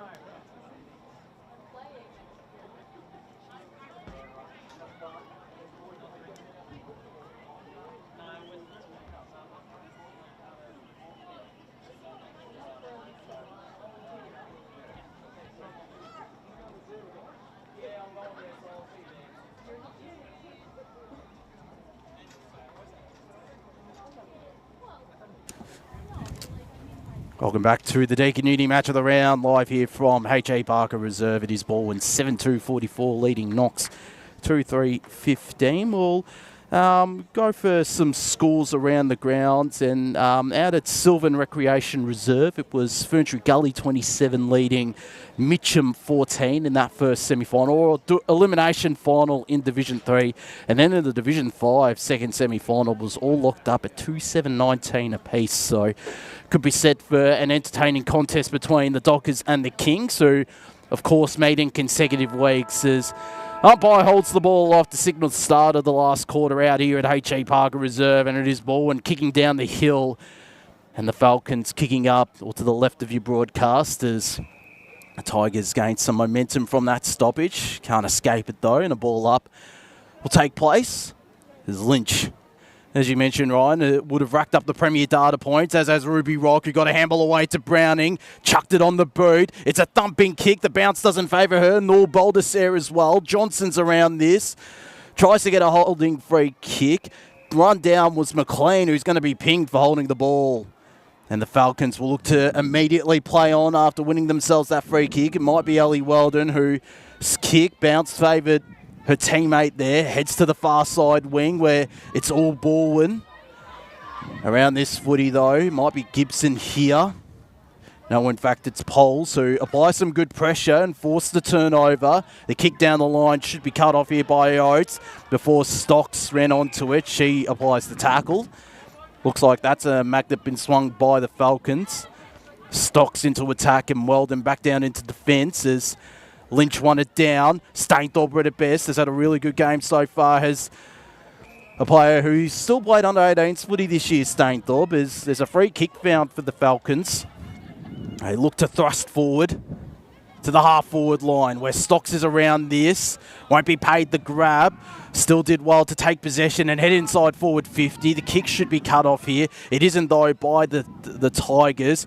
Brotto's around this. Tries to break free. Got a handball away. Her teammate was immediately under pressure, though, in Holly Maston, who has had her moments today. Been quite good, Holly Maston, for the Falcons, as Lynch, boy, she's been good today. Handballed it, tapped it down to Browning, who got a handball away, but it was an errand one. Stainthorpe has O'Brien charging down from behind. They get into a jostle, and too ferocious there was Michaela O'Brien on the young star in Poppy Stainthorpe, who has been one of the Falcons' better players today, Stainthorpe. Yeah, very good. And we'll take this free kick right in front of the ball and interchange bench. Heads in the Stocks direction, competed, forced it to ground where Maston is, and another ball up will ensue. So we're right on the forward 50 here for the Falcons. Tap down was won by Lynch. Comes back out to Maston, who's met with two Balwyn defenders. Wrapping them up in the tackle as we'll do it all again. Certainly not going down without a fight, the Falcons. No, they're hanging in there as much as they can as this ball comes back out to Johnson. Johnson waits for a few players to push forward. Joy's in the middle. Goes a little bit further. No mark taken. Gasparoni at the back. Picked it up and spun around on the right boot. Finds a target in the middle of the ground. They've got a few players out here. Stainthorpe again. Inside 50. Trying to get hands to it. Capsalis kept it in front of her. Can she pick this up cleanly and put it through for a goal? She has missed. A minor score there for the Falcons. 2-4-16. Balwyn 7-2-44. 3 minutes gone, fourth term. Laura Griss on kick-out duties for the Falcons, or Tigers, I should say. Knox is still dangerous. They're still peppering, even though they're getting behinds. If they could change those behinds to majors, they'd be really in the game. As they get an intercept mark here through Zali Wagner. Wagner at the left half forward flank to a dangerous spot where Balwyn should have the outnumber. It's Joy who gets a chopping of the arms free kick. In her defensive 50. Chips it out wide. Searching there for Helsby. Was outmarked there by Cass Warren, who's also had a good game. In the Bordeaux direction. Did really well to bring it to ground, but might be pinged here for holding the ball. Great pressure applied there by the Tigers, and that might be Campbell Rowland. He's done a pretty good job on Brotto today, as has the entire ball in defence, although in saying that, they've turned it over here to Warren. Brotto was out the back. It'll go out of bounds on the full. And it'll be a free kick to the Tigers, and it will be to Campbell Rowland. It will. She'll take the kick in here in the back pocket. currently leading this game by 28 points, 7-2-44 to 2-4-16. They look to get it out. No mark taken. Gives the Falcons another opportunity. Prentice used her body well. Got the handball off to the teammate in Margaret, but couldn't quite control it as it goes over the line. And we'll get a ball up just inside boundary here. H.E Parker Reserve. Thanks for joining us today. Cockerell with the tap down. The quick kick there from Rock. Bounce didn't favour Johnson. It fell into the hands of Gibson, who sends a long kick inside 50, just clearing the hands of Joy in defence. And they'll get a stoppage right where they want it. They can get the first one pretty much immediately. Maybe there might be some late momentum shifts, but at this stage, and the umpire is going to call holding the ball and in favour of the Falcons. So wasting no time going back here is Jess Warren, and this just has to go through if there's any late chance of a comeback. 28 points towards the top of the square. Can they get a mark out of this one? Came off hands. Bourne will be eager to kill this ball. Cockerill, her kick away. Off to a teammate who's wrapped up that time by Maston. They're still not out of trouble just yet, are the Tigers, but as they've been able to do pretty much all day, their defence has just held up without conceding too many goals. Brotto trying to burst through the tackle. Did she cop one high? She did. So this time, Danielle Brotto wins a free kick, and as we just said with the last kick, this just has to go through for the Falcons. Brotto kicked the first of the day for Knox. Been a presence in this last quarter. She has. She's going to need to if they're going to come from behind here. As Brotto comes in looking for goal number 2. This time misses to the left. So that moves the Falcons to 2-5-17. Ball on 7-2-44. We played 6.5 minutes into this final term. Having most of the territory once again, the Falcons, but just failing to capitalise, which the Tigers have been able to do so. 7 goals to remarkable accuracy from them as the kick out went towards the far side. Egorov was almost the meat in the sandwich. Wagner got a kick away. It was intercepted and the handball was picked up there by Halford, who's escorted out of bounds. Right in front of us, so we're going to have a prime view of this stoppage. As Egorov moves into position. In fact, it's Armstrong-Smith. Might be going up in this ruck contest unopposed. No, in fact, Cockerill will go up. And up she did, but couldn't bring it down. And again, happy to escort it over. Browning might have been getting a few words there from some of the Knox supporters as well. Maybe a little bit of feedback. All in good spirit, no doubt, as Armstrong-Smith and Cockerill will go up in this ruck contest. Cockerill won it down to Egorov, though. Stripped of it by Mastras, who's not going anywhere. And again, a ball up right in front of us. 7.5 minutes played here in the final term. One thing that's really impressed me is the fact that even though this has been an incredibly physical game and very moving, the intensity from both teams has not dropped at all. That's credit to their fitness and their endurance that they've done throughout the season. That's finals footy for your Caders. Mastras streams away, heads in the Balderset direction, up against 2. Gasparoni got front position, couldn't reel in the grab. Gibson now pushed Johnson off the ball and broke a tackle. Chucked it on the boot. Immediately turned it over, though, to Campbell Rowland, who, under duress, took the grab. The former Darebin Falcon has a handball receive option behind her, and Oates got it to her. Heads to the broadcast side wing where the mark was taken there by O'Brien. She's had a pretty solid game, has Michaela O'Brien today. Particularly in this second half. Of course, kicked the only goal of the third term as he heads in the Lynch direction. Floating in from the side is the Knox defender, and she took the intercept grab. So, for the Falcons here, they go towards the broadcast side of the ground. Wagner was involved in that one. Umpires called that a throw, so the Tigers will get this through Dodds, who was about to send it back the other way, but has readjusted. Now putting this inside 50, finds a target. The mark taken on the chest here, and that time it was Browning. Long way out from home. Can she hit up a target? inside 50. Boulder says amongst this one. Almost got a hand to it at ground level. That time McLean. Her kick was smothered. Follows up with some good pressure on her opposition in Ritchie. And we're about 25 metres out from the Tiger goals. Very close to a grand final spot for them. As Prentice clears this one out. Mark not quite taken there by Maston. Cop one high and has earned herself a free kick. Here at centre half back. They continue to fight, trying to get something going. Brotto used their body in that contest. Here's a chance for Mackenzie. Johnson involved again, up against Maston. And we'll get another ball up far side. 10 minutes gone in this final term. 7-2-44 Balwyn. Knox 2-5-17. The Tigers have not conceded a goal in the last 3 quarters. Those first 2 Knox goals coming in the opening term, and a holding free kick here going the way of the Falcons. So a chance for them still just to continue pushing forward. Stainthorpe, who's been good today, puts this in front of a teammate in Weldon. Something's been called off the ball. Yellow card. And a yellow card is going against, could be against O'Brien? Just waiting to see. I believe it could be, yes. So she's coming off now. Again, a little bit of feedback coming from Poppy Stainthorpe. Yeah, I couldn't. I didn't make out what happened on there on the far side, of course, as Weldon currently has possession of the football back in the middle of the ground. But yes, so she's coming off the field at the moment. I think it was just a little bit too much argy-bargy after the ball. So Ellie Weldon will be able to resume play in just a moment.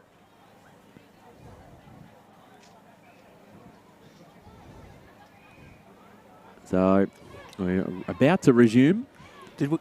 Weldon to Wagner. Just slipped through her hands. Egerov went without it. Did we want an update?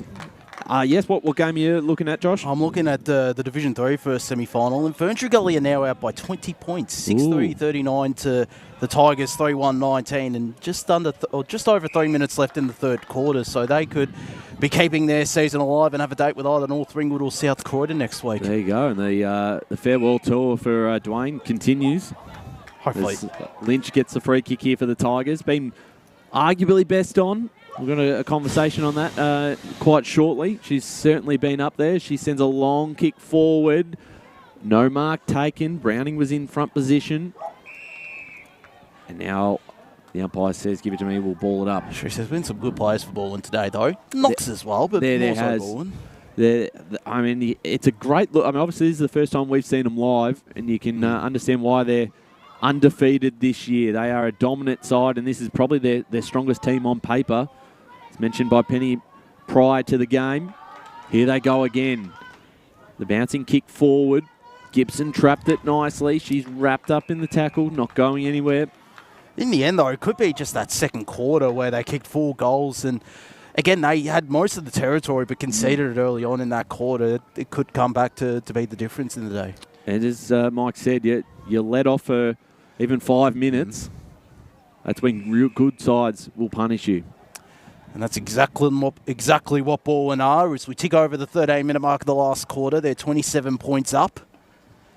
The Tigers, as the tap down, straight down to Lynch. Got it back to Mackenzie. Inside 50. Front position there was Weldon. Applies the tackle and is going to be rewarded with a holding the ball free kick. Has also had her moments in defence today, Ellie Weldon. Of course, was swung up forward for a bit of the second and third terms and has gone back into defence and has helped steady the Falcons. As speaking of one of their better players, Poppy Stainthorpe has been quite good today. Chips it in the market direction. Couldn't complete the grab. A high up and under kick. Crashing through there was Browning, who's been excellent today. To the hot spot. Cockerill's out the back. Can put a sealer on this game. With a fantastic finish, Marlo Cockerill And Balwyn are set to play in the Division 1 Grand Final. They're up 8-2-50 to Knox 2-5-17 at the 14-minute mark of the last quarter, and that is good reward for Cockerill, who has been really good today in forward and up ruck as well. Oh, absolutely. And I think that's, for a player who has the ability to play in so many different positions, she's going to be such a important player on Grand Final day again. And for Balwyn going forward, if they go on to win this year, she's one of their most important players. And they've been fantastic today, have the Tigers, as we're back in the middle again. 14, almost 15 minutes gone in this final term. The margin now 8-2-50 to 2-5-17. So a 33-point lead as Lynch sends this one back into attack. Ball hits the deck. Boulder says chasing this one, so is Richie. Bounce up into her hands, gets past her opposition just. The tackle was good, and has it been rewarded? It has, and it's Cockerill again. She's like who'll be looking to get 2 goals in 30 seconds. She's like a buzzing bee, is Marlo Cockerill in that attacking half and through ruck as well. There's Tenacious terrier. pretty much. She deserves these goals, though, because she, as mentioned, has been quite prominent today. So Cockerill will line up. She just kicked the last one about 30 seconds ago, and now she has 2. And she's put her stamp on this game as the Tigers skip out now to a 39-point lead, 9-2-56 to 2-5-17. Just a quick update. Number 13, Emily Browning for Balwyn's just come off with a little bit of a calf cramp. Otherwise, she still will be returning to the game. Has done well today, has Emily Browning, as have this entire Balwyn outfit. Proving why they were the minor premiers in Division 1. As Lynch, yet another hit out. Nearly falling over there, that was Stainthorpe. Still got it away to Prentice. The handballs eventually reach Jess Warren, who goes inside 50. The kick intercepted here by Zara Strang. Of course, provides plenty of experience as she heads out wide, and the bounce will stay in play. Nearly trapped there by Halford, who gives away a lasso free kick to Elise Fisher on the far side of H.E Parker Reserve.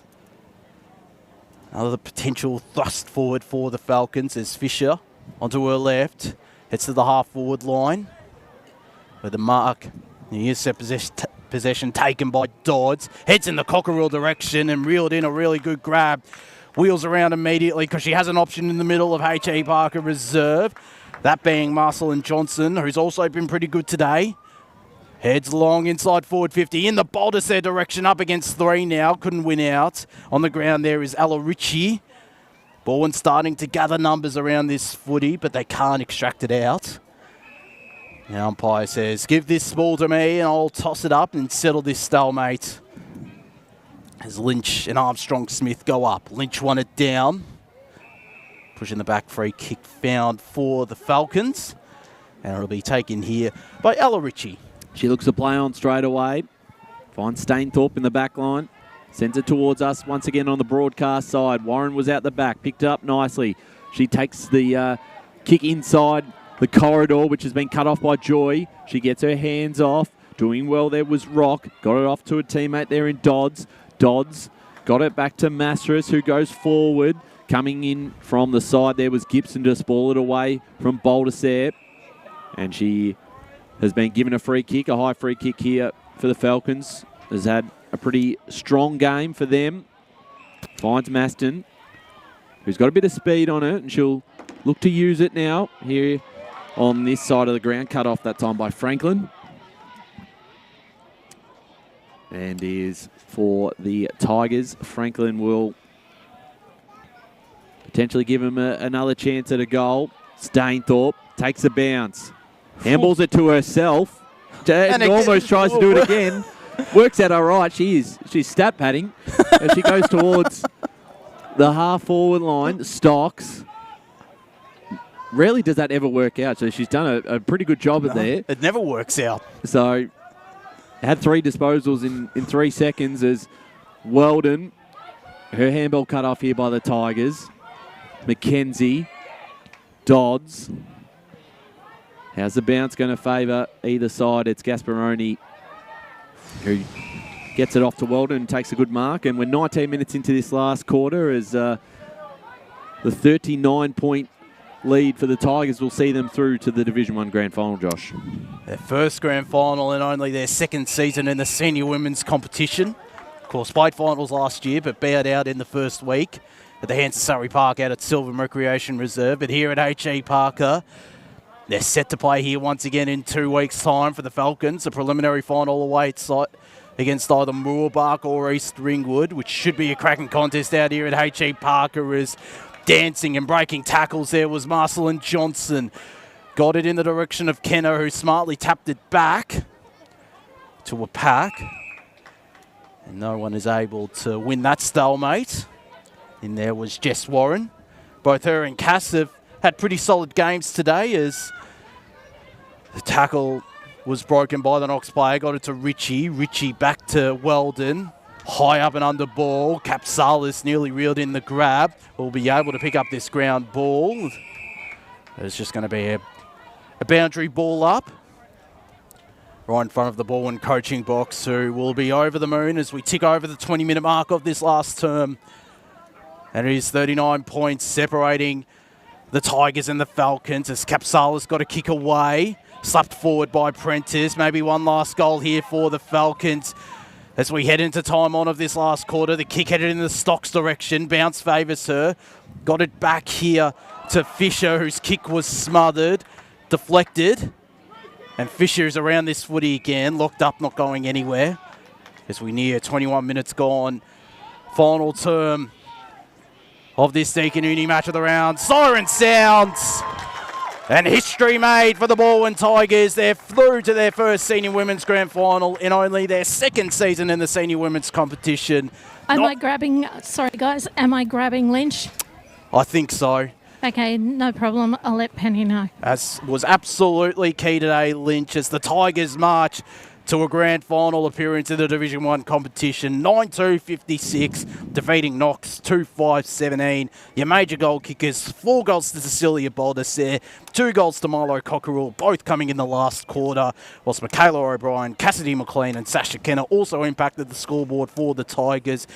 Poppy Stainthorpe and Danielle Brotto, in the end, the only goal kickers for the Falcons in that final term. But a fantastic victory here for the Tigers. And again, we said it through the call, particularly in that last quarter, showed why they are the Division 1 Blinder Premiers and undefeated this season. Yeah, spot on, Josh. A really, really strong performance. As we said, coming into this game, on paper, they brought in quite a fair few players who weren't here the last time the two sides met back in round 13. And you can just see why they have been, so strong this season. There isn't a weak link on this side. It's a very, it's such great depth across the board. And they were fantastic today. And I believe we've got Sally Lynch down with Kate Green at the moment. And we're going to hear from her now. Kate, have we got you? You've got Sally Lynch. Sorry, just getting hugged here. Sally, what an amazing game. You came out fully focused and you were just guns all the way. How are you feeling? Yeah, we're really excited. We had a lot of nerves going into the game, but I think we're really confident as well. Like we know, we've proven ourselves time and time again all year, and if we stick to our process, we knew that we would get it done. So that's what we did. First finals in your first year as a Balwyn outfitter last year, and you went out sadly in the first round. How does it feel heading into that grand final in 2 weeks' time? It feels so good, so good. We were really hurt after last year. I thought, we gave it a really good effort, and then this year we're just hungry for the flag. That's what we want. That's what we came here to get. So, we're coming into the final. We know it's going to be a really tough game, whoever we come up against. But, we know that we have our process, and if we stick to that, we'll be fine. How did you find today overall, just how the team went? Are there any areas that you feel you guys can work on? Yeah, there's always things that we can work on. I think we were pretty happy for patches of that, but I think there was patches where we probably switched off and we were lucky not to concede a few more goals. So we just need to tighten up those areas and then, it will be better. Congratulations. I'll let you go to celebrate with the girls. All the best when we'll see you in 2 weeks back here. Yeah, thank you so much. And take care. Best on ground as well, Kate. Sorry. Sally, they just remind me, you also happen to be best on ground, and I have an award for you. Oh, Thank you. Fantastic there. the The Cryo Stay Young Eastland. There we go. Congratulations. Much to the delight of the Balwyn girls, and that's great to see that. It's a great culture, the Balwyn senior women's side. That's fantastic. So the Tigers are very happy with that, and they should be excited because they're through to a grand final, Josh, and they well and truly deserve it. It is now 15 wins in a row this year, which is just remarkable. It is the longest winning streak in across both, I think, the men's and the women's competition. I don't think there's a longer one at the moment going on. So that is a phenomenal achievement, and they're going to sing this song pretty loudly. Gentlemen, I'll see if I can get the song for you. So we'll... Penny, is it okay? Penny, it's okay if we go in for the song? Absolutely. There we go. So we'll see if we can get the song on the broadcast. Thanks to Tobin Brothers Funeral celebrating lives. It is a fantastic day for the Balwyn Football Club, Josh, and that was, I think when you look at that second term, that was a side that is going to be very hard to beat on grand final day. If they put and play like that, defensively they shut the game down after that and didn't allow Knox too many opportunities. But that second quarter was electric. Was some of the best footy we've seen as the Balwyn girls are making their way into the rooms, and we'll hopefully get the song thanks to Tobin Brothers Funeral celebrating lives, and they'll sing this with gusto as well. The first finals win in the senior women's competition. They sing. Get the song now.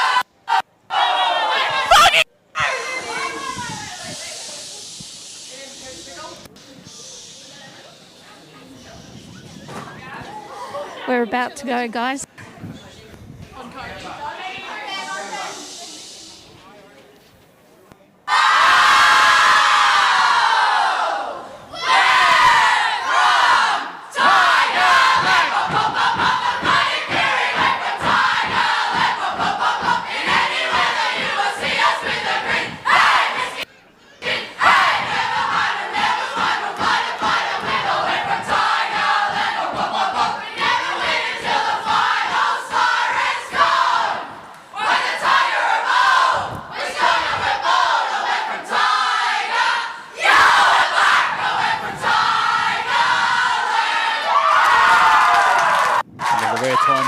To hear the Tigerland You didn't song. need to add that, but that's a song that was sung with a lot of enthusiasm, as it should be. They are through to a historic first grand final, just their second year in the competition. Remarkable. And they are going to be very hard to beat here, Josh. Did we want some final scores from or some scores? There's still a game going out at Sylvan Recreation Reserve. Ferntree Gully 6-4-40 lead Mitcham 3-3-21. And we might have a final score from the second semi-final. In fact, we do out at Mulgrave Reserve between Upper Ferntree Gully and Templestowe, and it is the Kings going through to their first grand final in the senior women's competition. Inaccurate. 3-11-29 they kicked, but Templestowe were also inaccurate. They kicked 2 goals, 8-20. So the Kings win consecutive games against the Dockers. They're the first side through to the grand final, as are Balwyn out here. And of course, we've got a cracking game to come after this one with South Croydon taking on Park Orchards in the second semi-final in Premier Division. So if you're around the area, get on down. This is set to be a really good game between a South Croydon side that's only lost once this season and a Park Orchards side that haven't knocked off South Croydon this season, but did knock them off in a preliminary final last year, Ryan. Yeah, absolutely. It's a really good game to keep an eye on if you're down here at H.E Parker Reserve. We aren't live streaming that one, so make sure to, if you're in the area and watch some high-quality football, you've got the 2 premier games here at H.E Parker Reserve. You've still got finals at Mulgrave and Sylvan in a very exciting day here in the senior women's competition.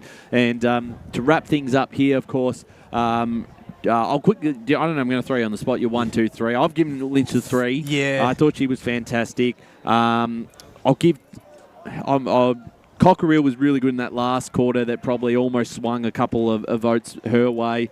I'll give the 2 still to Baldisaire because she's got them going. She kicked the first 4 goals for them in the first half, and then I'll give 1 vote to Ruby Rock, particularly in that second quarter, stood up.